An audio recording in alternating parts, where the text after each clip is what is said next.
So today's video was going to be about cryptocurrency and my experience with cryptocurrency, but there's been a topic that's just been on my mind for a while, and I just really wanted to cover it while it's on my mind because that's basically the point of this channel, right? To record my thoughts when they occur. Um, so for a bit of context, I was supposed to begin prepping for the MCAT in the beginning of this week, but I haven't gotten to around doing it until yesterday and today. And I will remind myself every day throughout the week, like, hey, if there's extra time today, we've got to prepare for the MCAT. And there were extra time, and there were plenty of opportunities for me to do that, but I didn't. And in the end, what that led me towards is, well, one, self-disappointment, in the fact that the opportunity was there for me to do it, but I chose not to. And two, I guess a form of curiosity about why that happened. So I guess today's video is going to be taking a step back, self-disappointment. Different from other videos, I didn't prepare a script for this video because it was kind of like an impulsive decision to make a video about it, but I mean, fortunately, then you get to kind of get a raw footage of my thinking process on camera. So going back to the whole MCAT thing, the question is, if I knew what the right thing to do is, and I had the opportunity to do it, why didn't I do it? And related to that is, if I'm disappointed in myself, how should I deal with that? So, to begin, I think firstly, I think the important point is that self-disappointment is different from your disappointment in other people. Both, I feel like in magnitude and how much of an effect it can have on you, or well, on the people involved. I guess I should phrase that self-disappointment is different from when other people are disappointed in you. For example, if I was tasked with preparing for the MCAT, if someone told me, hey, I expect you to prepare for an MCAT maybe an hour a day on Monday, Wednesday, Tuesday, Thursday, Friday, but I haven't done it until Friday.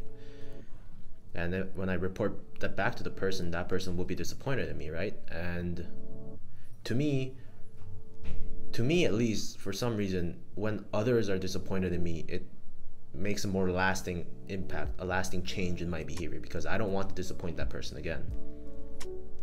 But for some odd reason, when it comes to self-disappointment, when I'm disappointed in myself, it doesn't have the same effect. And so why is that? And I guess the easiest answer is just, self-disappointment is like being critical of yourself, right? It's a form of criticism. Well, I guess it's a consequence of self-criticism. And when you're criticizing yourself, you take into account who you are. You take into account your experiences, your thoughts and opinions. And when you contextualize yourself like that, it's really easy to justify that disappointment. There were reasons why I couldn't do it, and I know it because I'm me. And given those two assumptions, there's really no need for me to change, because in that perspective, then I haven't done anything wrong. On the other hand, let's say someone else made me disappointed in them. They could give a variety of excuses, some valid, maybe invalid, but it wouldn't change the fact that I'm disappointed in them, because I had an expectation and the expectations weren't met, at least on that person's part.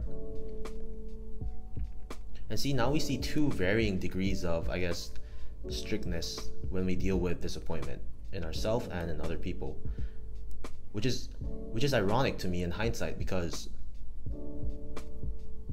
if we're trying to be better people, shouldn't we hold ourselves in the most strict standards?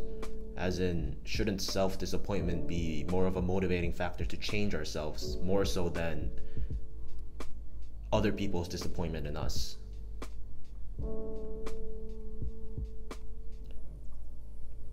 And so yeah, And so yeah, that's true, and I believe it. But now, but given that that's true, given that that's what I want, given that I want self-disappointment to have a greater impact on shaping my behavior and transforming me into a better person, then the question is, so how should I deal with self-disappointment?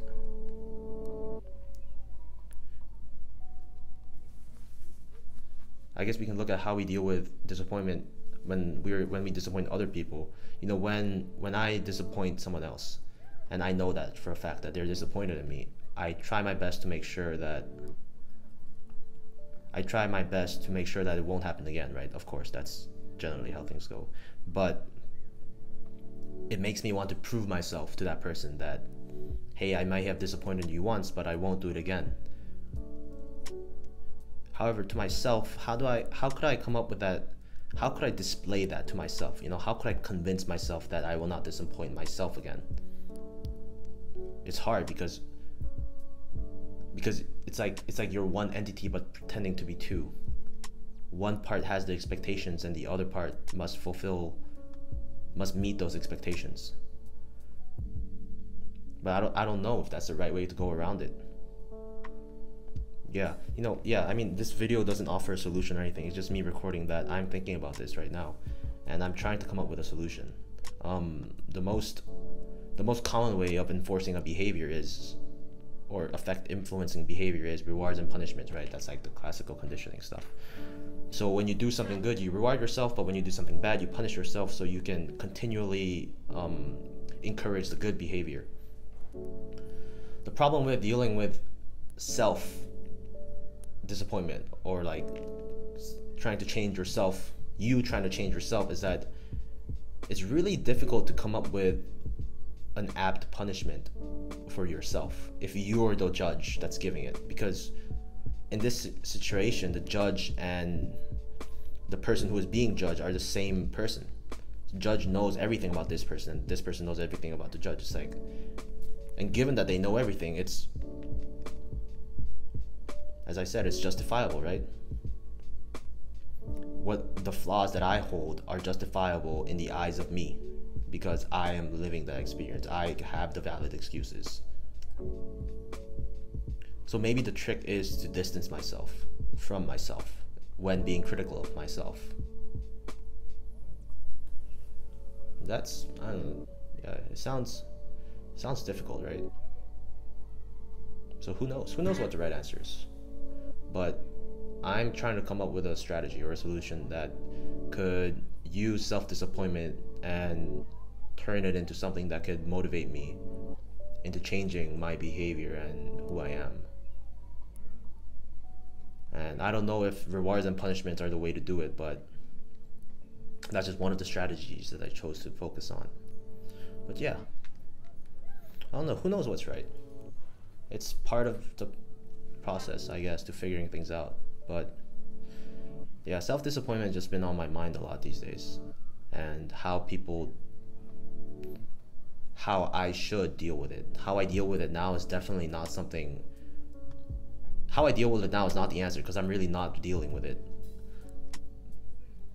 But there should be a way. I feel like there is a way to convince yourself that self-disappointment is a much greater factor than other people's disappointment in yourself. But I just haven't figured it out. And I guess I'll just continue to think about it. But yeah, thank you for listening to this raw, uncut footage of my thoughts. Until next time.